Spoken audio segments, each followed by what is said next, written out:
Deception, fraud, and dishonesty.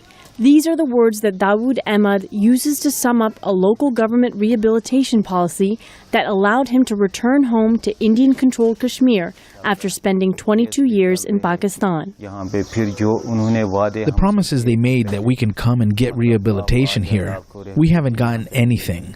We haven't even been able to get our kids admitted into schools. My oldest son still has not gotten into school. At the age of 15, Ahmad crossed into Pakistan-controlled Kashmir in 1990 at the start of the armed insurgency. He says he spent 1 month in a Pakistani training camp before he went to live with his uncle in the city of Aru Pande. There he married, had children, and ran his own shop. Ahmad says he returned to Indian-controlled Kashmir's main town of Srinagar last year to see his mother and start a new life in his homeland. It's a decision he says he regrets. Authorities here say at least 300 people, including families like this one, have crossed back into Indian-controlled Kashmir from Pakistan as part of the so-called rehabilitation program.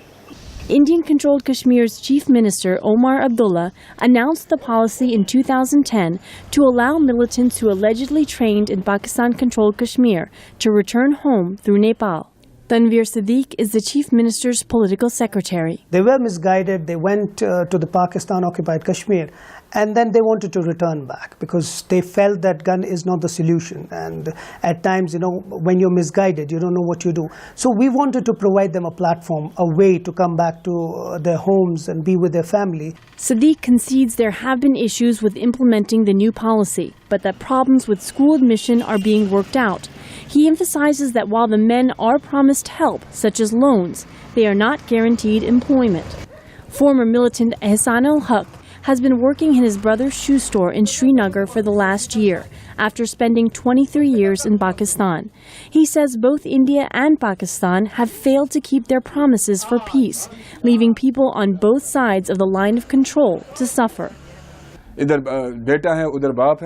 son may be here. The father may be there. This is all the same place. It just happens to be divided in two. We want the end of this dividing line. While these men say they now want to go back to their lives in Pakistan, more than 1,000 others in Pakistan have applied for the rehabilitation program in hopes of returning home to Indian-controlled Kashmir. Aru Pande, VOA News, Srinagar.